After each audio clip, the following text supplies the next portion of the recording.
Good morning दोस्तों, ऋषिकेश में हूँ और ये पीछे आप देख रहे हैं ऋषिकेश का नज़ारा।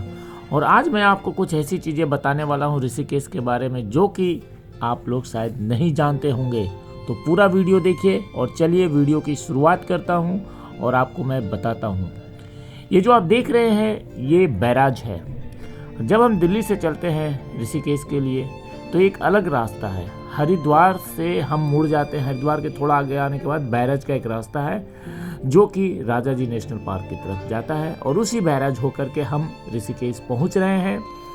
और हम लोग देखिए कितना अच्छा मौसम है, कितना अच्छा वेदर है। और ये ऐसा पूरा परिवार हमारा आज सब लोग साथ में हैं और इसी रास्ते से हमने कहा कि एक नए रास्ते को देखा जाए और ये रास्ता होते हुए हम सीधा पहुंचेंगे। और आज मैं जो बताने वाला हूं वो बहुत ही खास है। और वो खास इसलिए है क्योंकि ऋषिकेश हरिद्वार तो हर कोई जाता है, लेकिन वहाँ के ऋषिकेश के अंदर कुछ ऐसी चीज़ें हैं जो देखना बहुत ही ज़रूरी है, जिसके बारे में जानना भी बहुत ही ज़रूरी है। तो धीरे धीरे मैं उन रास्तों पे बढ़ रहा हूँ और ये हमारे घर वाले पैदल घूम रहे हैं। ज़रा इनको बिठा लूँ गाड़ी में। सोमिया है, माहिया है, पम्मी है, लड्डू है, सब लोग हैं साथ में। मैंने कहा कि आप लोग पैदल घूमें, आ जाओ आ जाओ आ जाओ, सब लोग बैठो फटाफट। और अब निकलते हैं बैठने के बाद यहाँ से आगे। और आज मैं दो चीज़ आपको बताऊँगा। चलो अंदर, सिर्फ दो चीज़ बताऊँगा जो कि ऋषिकेश के अंदर है। ज़्यादा दूर जाने की ज़रूरत नहीं है।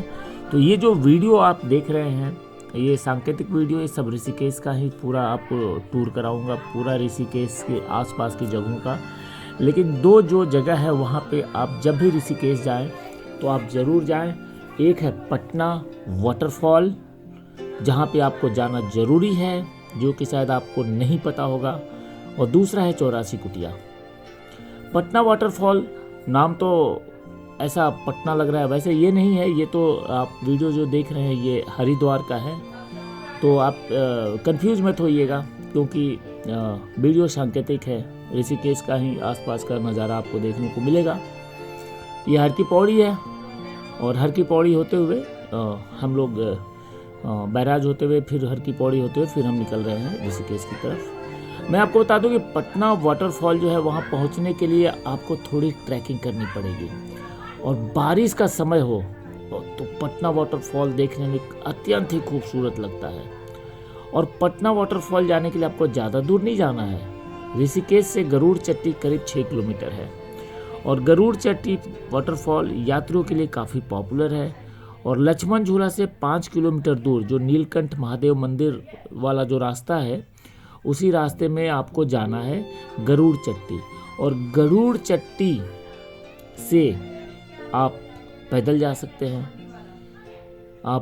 हम लोग तो वैसे शुभम स्कूटर पे है और हम लोग गाड़ी में हैं और ये हमारे साथ दो दोस्त हैं जो स्कूटर से आगे चल रहे हैं और मैं गाड़ी से पीछे पीछे। तो गरुड़ चट्टी में आपको अपनी गाड़ी खड़ी करनी पड़ेगी सड़क के किनारे और वहाँ से 3 किलोमीटर, 2.5 से 3 किलोमीटर करीब आपको पैदल चलना है। बड़ा ही खूबसूरत नज़ारा है और इन्हीं खूबसूरत नज़ारों के बीच आराम से धीरे धीरे आपको चलना पड़ेगा। और आपको एक चीज़ और बताऊं कि वाटरफॉल के पास नीचे कोई निशान नहीं है, कोई जगह नहीं है जहां से कि आप पहचान पाए। इसलिए जब आप गरुड़ चट्टी से नीलकंठ वाले रास्ते में करीब करीब 3 किलोमीटर आगे बढ़ें तो वहाँ पे आपको पता करना पड़ेगा कि पटना वाटरफॉल जाने का रास्ता क्या है। और पटना वाटरफॉल 2.5 से 3 किलोमीटर पैदल का ट्रैक है और आराम से आप जा सकते हैं। और पटना वाटरफॉल तक पहुंचने के लिए जंगल के रास्ते से आनंद आएगा काफ़ी। और टूरिस्ट जो जाते हैं अपने साथ खाने पीने की चीज़ लेकर के भी ऊपर जाते हैं क्योंकि ऊपर आपको खास सुविधाएं नहीं मिलेगी। चाय की दुकान होगी, बिस्किट होगा, मैगी होगा, लेकिन बहुत ज़्यादा कुछ वहाँ मिलेगा नहीं। इसलिए खाने पीने का सामान अपने साथ लेकर के जाएं और कोशिश करें कि सुबह ही निकल जाएं 8-9 बजे के आसपास, ताकि पूरा दिन आप ऊपर बिता सकें। ऊपर एक बहुत बड़ा कह सकते हैं कि आश्रम है। कोविड के कारण अभी ये आश्रम है सामने, ये जो आप देख रहे हैं ना, ये पटना वाटरफॉल का ऊपर का नज़ारा है क्योंकि हम लगभग 2.5 किलोमीटर 3 किलोमीटर ऊपर पैदल चढ़े और थोड़ा हम लोग यहाँ पे अब रेस्ट कर रहे हैं। और यहाँ से अत्यंत ही सुंदर मौसम काफ़ी अच्छा है। ठंड का मौसम है तो इसलिए धूप काफ़ी प्यारी लग रही है और हर तरफ आपको केवल पेड़ पौधे, और ये भी आ गए हैं साथ में, तो पेड़ पौधे नज़ारे इतने अच्छे हैं कि यहाँ पे बैठने का आपका दिल करेगा।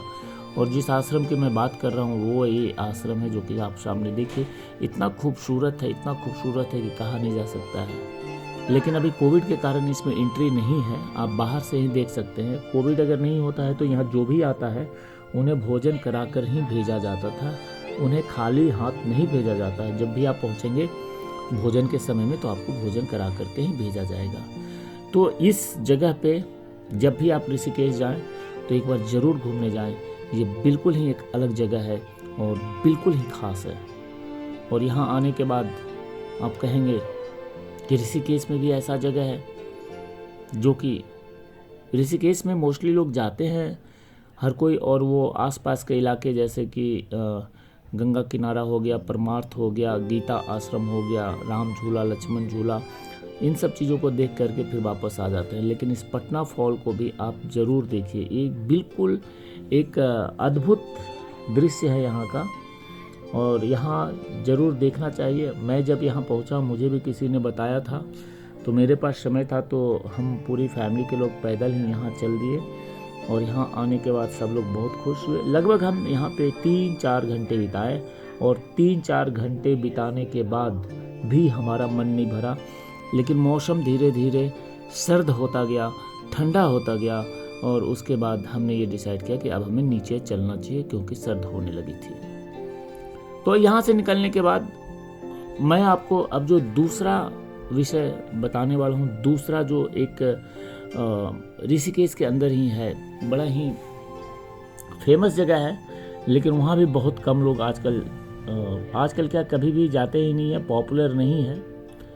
लेकिन मेरा सलाह ये रहेगा कि आप ज़रूर जाएं। 84 कुटिया, 84 कुटिया जो है ये गुमनाम थी कभी, और 84 कुटिया जाने के लिए आपको उस पार जाना होगा, उस पार यानी कि परमार्थ वाले रास्ते में बैक साइड में है, परमार्थ के पीछे साइड में है।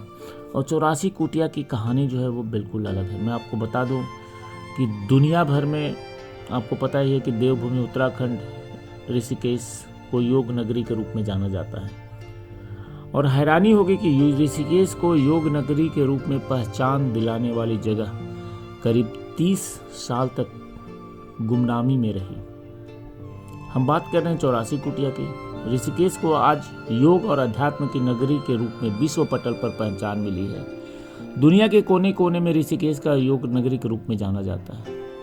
भावातीत ध्यान योग्य के प्रणेता महर्षि महेश योगी द्वारा बसाए गए शंकराचार्य नगर यानी 84 कुटिया कई खासियत है। राजा जी टाइगर रिजर्व बनने के बाद 84 कुटिया को आम आदमी के प्रवेश के लिए बंद कर दिया गया था। समय के साथ यह जंगल उगाया और पूरी धरोहर खंडहर में बदल गई। मगर 29 साल के बाद इसे फिर से पर्यटकों के लिए खोला गया, और यह स्थान अब पर्यटकों के लिए काफ़ी पसंदीदा जगह बन गया है। एक्चुअली 1968 में ब्रिटेन का एक विश्व प्रसिद्ध म्यूजिकल ग्रुप बीटल्स यहाँ पहुंचा, और बीटल ग्रुप के 4 सदस्य थे, जॉर्ज हैरिसन, पॉल मैकनिंग, रिंगो स्टार और जॉन लेलन। ये सब एक लंबे अंतराल तक यहाँ रहे, और उस दौर के मशहूर इस म्यूजिशियन ग्रुप के यहाँ रहते हुए कई धुनें और कई गीत भी रचे थे। बीटल्स ग्रुप के यहाँ आने के बाद तीर्थ नगरी ऋषिकेश विदेशी पर्यटकों के लिए आकर्षण का केंद्र बन गई। इसके बाद ऋषिकेश विश्व पटल पर योग की अंतर्राष्ट्रीय राजधानी के रूप में पहचाने जाने लगा। शंकराचार्य नगर यानी कि 84 कुटिया की भव्यता को अल्प आयु में ही ग्रहण लग गया। 1983 में राजा जी नेशनल पार्क बनने और वर्ष 1986 में पार्क का सीमा विस्तार होने पर 84 कुटिया पार्क क्षेत्र में आ गई। पर्यटकों की आवाजाही के कठोर नियम होने और संसाधनों का विस्तार संभव न हो पाने की वजह से महर्षि महेश योगी ने इसे वन विभाग के सुपुर्द कर दिया और स्वयं नीदरलैंड चले गए। इसके बाद 84 कुटिया क्षेत्र में आम नागरिकों का प्रवेश वर्जित कर दिया गया। नतीजा ये हुआ कि देख रेख के अभाव में यहाँ बनी कुटिया और गुफाएं जर्जर हो गई और पूरा इलाका बंजर होता चला गया। करीब 29 वर्षों तक ऋषिकेश को विशेष पहचान दिलाने वाली यह धरोहर स्वयं वक्त के अंधेरे में रहा। बीटल्स ग्रुप की यादें से जुड़ी इस धरोहर को देखने के लिए तमाम पर्यटक तो यहाँ आते थे, मगर भीतर जाने की मंजूरी न होने के कारण उन्हें मायूस लौटना पड़ता था। अभी से 6 वर्ष पूर्व 8 दिसंबर 2015 में वन विभाग की इस परिसर की सफाई व मरम्मत कर इसे दोबारा पर्यटकों के लिए खोला गया। इसके बाद से देसी विदेशी पर्यटक, छात्र, वरिष्ठ नागरिक निश्चित एक शुल्क उनके लिए लगाया गया, एक छोटा सा टिकट लगाया गया और घूमने के लिए लोग आने लगे। 84 कुटिया के खुलने के बाद यहाँ लगातार पर्यटकों की संख्या बढ़ी और पर्यटकों के लिए जाने वाले शुल्क से पार्क प्रशासन की आमदनी बढ़ती गई। हाल ही में पिछले 5 वर्ष का रिकॉर्ड जब राजाजी टाइगर रिजर्व ने पेश किया तो पता चला कि यह धरोहर किसी खजाने से कम नहीं है। 6 वर्षों में 1,39,176 विदेशी और भारतीय पर्यटक यहाँ आए और उनसे लगभग 2 करोड़ 50 लाख रुपए का राजस्व मिला। तो ये बहुत बड़ी बात थी। उसके बाद 84 कुटिया को थोड़ा डेवलप कर दिया गया है ताकि वहाँ पे और आमदनी लगातार बनी रहे। 84 कुटिया को खोलने के बाद यहाँ कुछ पर्यटक सुविधाओं का भी विस्तार कर दिया गया और इसके बाद यहाँ पे हर्बल गार्डन, नवग्रह वाटिका की स्थापना की गई। इसके अलावा पर्यटकों के लिए कुछ सिस्टम्स जैसे पीने का पानी, टॉयलेट वगैरह, म्यूजिक सिस्टम, दूरबीन आदि की भी व्यवस्था कर दी गई है। तो 84 कुटिया जो कि गुमनामी के अंधेरे में था उसे फिर से जगमग कर दिया गया है और महर्षि महेश योगी जो कि नीदरलैंड चले गए थे, उनकी इस धरोहर को फिर से एक बार खोल दिया गया है और खंडहर में जो तब्दील हो चुका था 84 कुटिया, आज वो आकर्षण का केंद्र बना हुआ है। तो आप जब भी ऋषिकेश जाएं तो इन 2 जगहों पे जरूर जाएं। एक तो 84 कुटिया जो कि खंडहर हो गया था, उसे बीटल्स आश्रम के नाम से भी जाना जाता है, ध्यान रहे, लोग बीटल्स के शिव बोलते हैं, और दूसरा पटना फॉल।